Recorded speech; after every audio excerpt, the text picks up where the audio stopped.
Istighfar salah satu daripada raja di kalangan zikir-zikir. Pembanyakkan istighfar yang bermaksud, wahai Tuhan, ampunkan kami. Kita ada masalah kerja, banyakkan astaghfirullah. Masalah rumah tangga, banyakkan astaghfirullah. Kita ada masalah adik-beradik, banyakkan astaghfirullah. Kita ada masalah perniagaan, banyakkan astaghfirullah.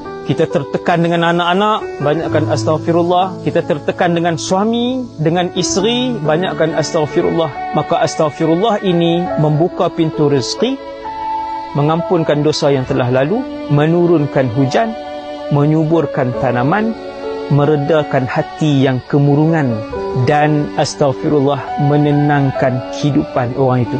Beramallah dengan raja zikir ini tuan-tuan, insya-Allah seperti mana